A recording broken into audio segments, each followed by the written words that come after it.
What's going on, everyone? Scott here, and welcome back to the channel. So we are finally here. It is finally game time for Michigan State versus UConn in the Sweet 16, 9:45 on Friday night on CBS. Now, this is a game, if you look back, actually, that Michigan State and UConn have already played all the way back to the beginning of the season. In the preseason, Michigan State traveled to UConn and played in an exhibition game. The score made it look closer than the game actually was. I know Tom Izzo even talked about that in his, media availability this week. It was a 12, 14-point game all game, fought back at different times. And the end of the game, Michigan State able to fight back. Michigan State actually wins the second half in that one by 4.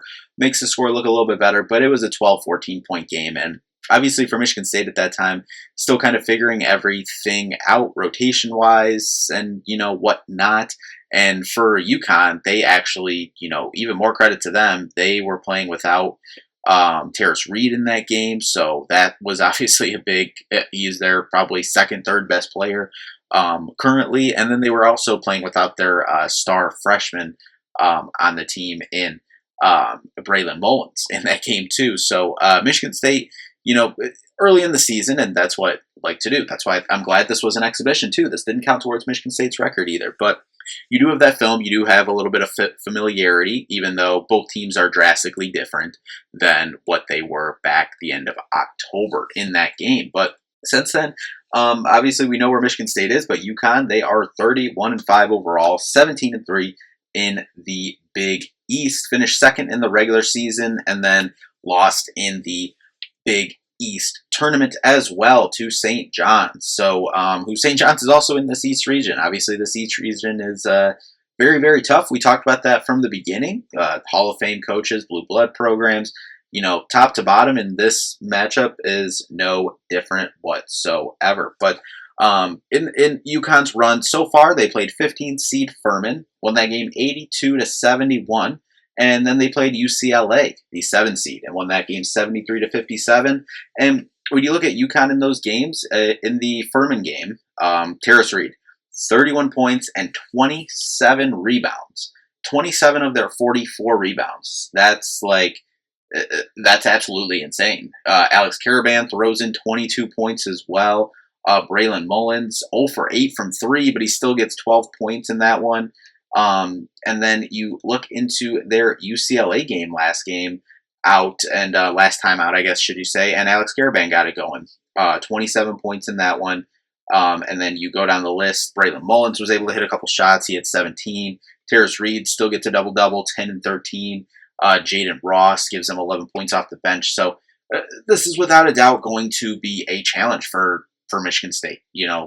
No question about it, as you would expect any game that you get to this point in the season is going to be tough. But we're going to go through this matchup, talk about the matchup against UConn here for Michigan State. But before we do jump into that, if you could just hit that like and subscribe button down there. We'll have more Michigan State basketball content on the channel. We'll have more college basketball NCAA tournament content on the channel. So just make sure to subscribe so you don't miss a video. So let's just jump right into UConn. And, we talked about Terrace Reed and Alex Karaban. Those are the first two guys we'll talk about here. Terrace Reed, we mentioned the tournament he's had so far, especially that first game against Furman, but double-double both games so far the tournament. And on the year, he's averaging 14 points, 9 rebounds, 2 blocks a game as well, shooting at 63% from the field as well. Something of note, 59% from the free throw line. Alex Karaban, obviously a guy who's been there forever, has been there, done that, and 2 national championships as well, 13 points a game, 5 rebounds, adds 2 assists as well, shoots at 39% from 3, can really get it going. Talk about free throw percentage, he's 85%. Solo ball, a player I really like, 13 points, 3 rebounds, gets about 2 assists a game. And then you go to Braylon Mullins, obviously someone Michigan State recruited, back on the recruiting trail, but he averages 12 points, 4 rebounds. He'll shoot at 33% from 3. Silas Demery Jr., I know that there was some injury concerns overall with him. He hadn't played, or he didn't play in the first game of the NCAA tournament, but he did play last game, 21 minutes in this one, or in the UCLA game. So we'll see how that goes for this one, but he's a big piece for them as well. On the year, he is averaging about 11 points and 5 rebounds, 6 assists as well. Really distributes the ball well for them and shoots at about 41% from three. Eric Ribey is a big 7'1" center for them, coming off the bench. Plays a couple minutes a game, but he 7 points, 4 rebounds. Jaden Ross, who we said had a good game against UCLA, 5 points a game, or Jalen Stewart as well. So they can go to the bench too, but overall, they don't get a lot of bench points overall. We'll get to that here in a second. But as a team, 78 points per game, 37 rebounds, 18 assists, 7 steals, 5 blocks, turned it over about 11 times, 48% from the field, 72% from the free throw line, 35% from three. And just diving into some more numbers here too, they're 26 in assist to turnover ratio, which is obviously very solid. They're 298th in bench points, only about 16 per game, which we just talked about that. They can go to their bench. And clearly last game, obviously 11 off the bench for Jaden Ross last time out. And hit a couple threes in that one, so that's something there. But overall in the season, 298th with 16 per game. Don't run a lot, 228th in fast break points, only about 9 a game. They're 11th in scoring defense, 102nd with that 37 rebounds a game, 97th with 12 offensive rebounds a game. So that's going to be something for Michigan State, making sure to keep them off the offensive glass and limit those second chance opportunities.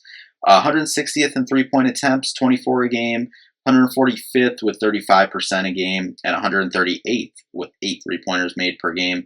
And then lastly, they're 147th with 12 turnovers forced per game. So overall, this is a really good UConn team, obviously. And, you look, they're a 2 seed for a reason. We faced them at the beginning of the year, and they were obviously very good in that exhibition. They were kind of, ramping things up, but throughout the year, they've obviously had some incredibly big moments. I mean, they beat number 7 overall BYU back at the beginning of the year. They beat a 13th ranked Wisconsin, at 21st ranked Kansas earlier in the season. Then you go through, they've also beat Florida. They beat St. John's. They lost to St. John's twice, but they did beat them pretty handily one time in there as well. And then the 2 wins in the tournament as well. But this will definitely be a tough matchup for Michigan State. And when you look at Michigan State in this tournament so far, the first game was like very crisp. Everything Michigan State did seemed to be like crisp. I don't think they had many turnovers in that game. I think,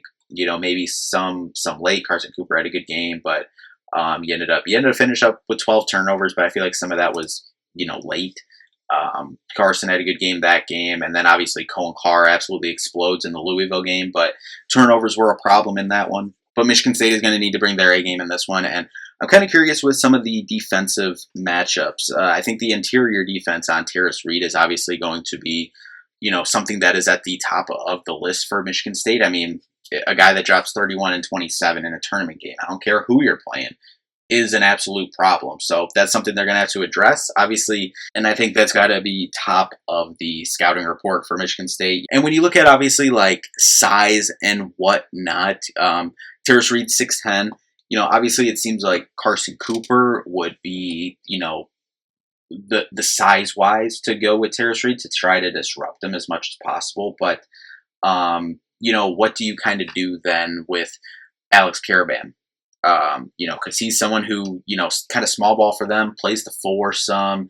He can play the 3, but obviously they got Braylon Mullins playing the 3 as well. Then you got your guards and Solo Ball and Malachi Smith. Obviously, who knows if Silas Demery plays? He came off the bench last game. He can really pass the ball. We know that. So the matchups, the defensive matchups, are kind of what's really intriguing to me, kind of just off the jump.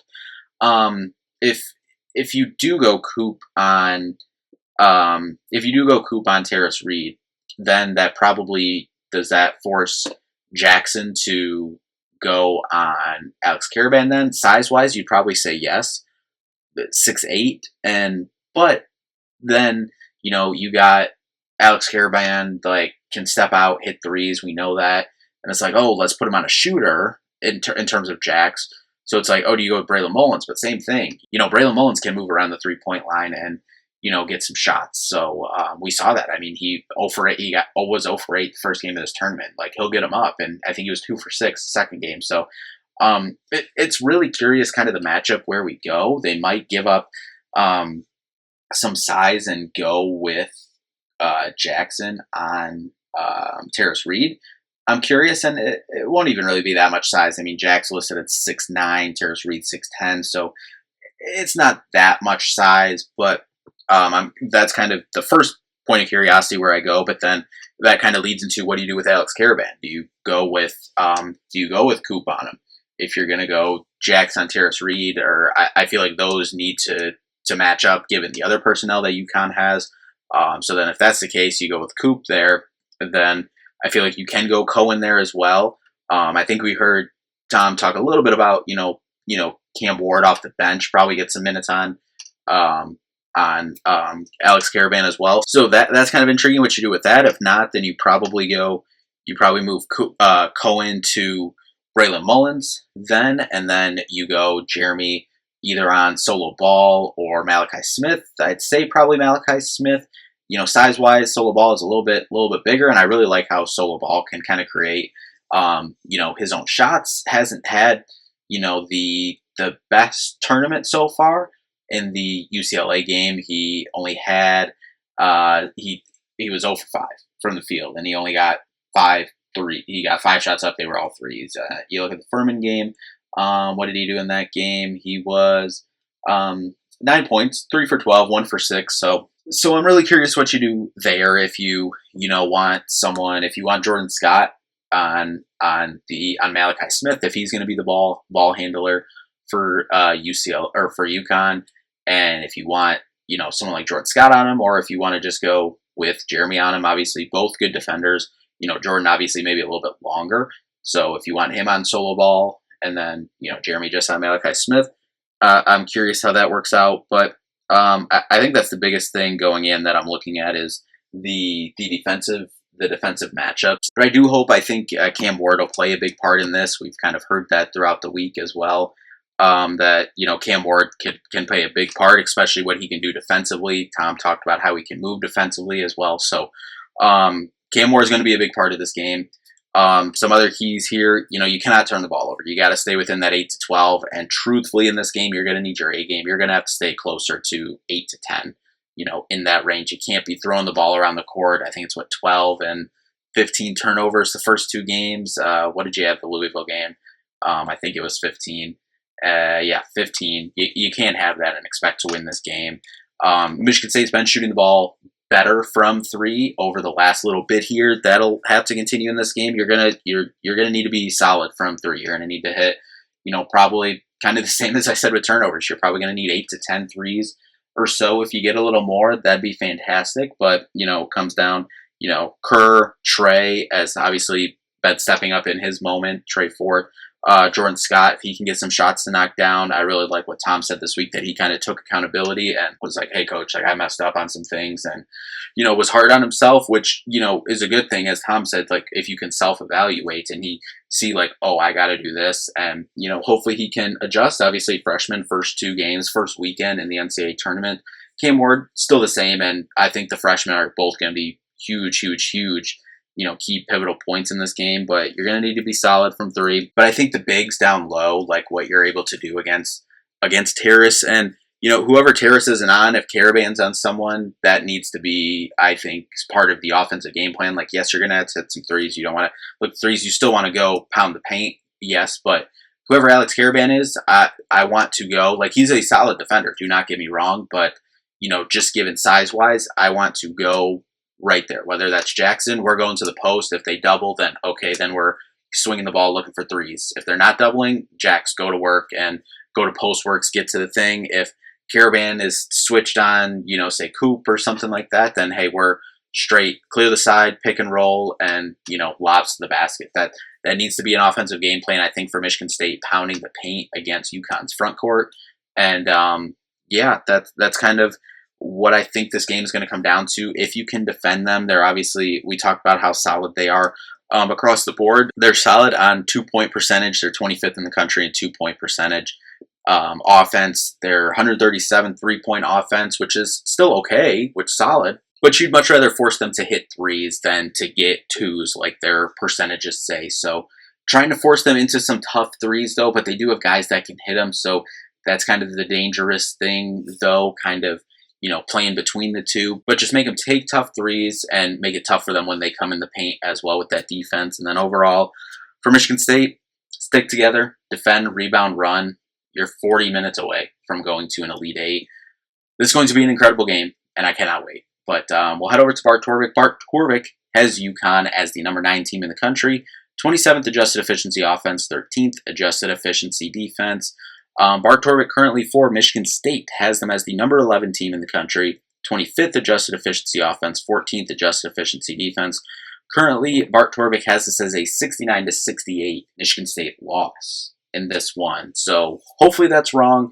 I know the spreads. I think Michigan State opened as like a 1.5 point favorite, then immediately switched to like UConn 1.5 point favorite. So it's going to be a very close game, and obviously we got the late 9:45 tip. So that thing's probably not tipping off till after 10, knowing how things usually go. So it's going to be a late one. We'll not sleep tonight, Thursday night when recording this. And just going to be sweating all day tomorrow till we get to, the second to the last game of the day tomorrow. But would not want it any other way. Stick together, 40 minutes away from a Elite Eight appearance for the second straight year. Defend, rebound, run. Cannot wait till this one. But anyway, that'll do it for this one. We'll be back with a recap of this one afterwards. So thank you all so much for watching. We'll see you in the next one. Peace out.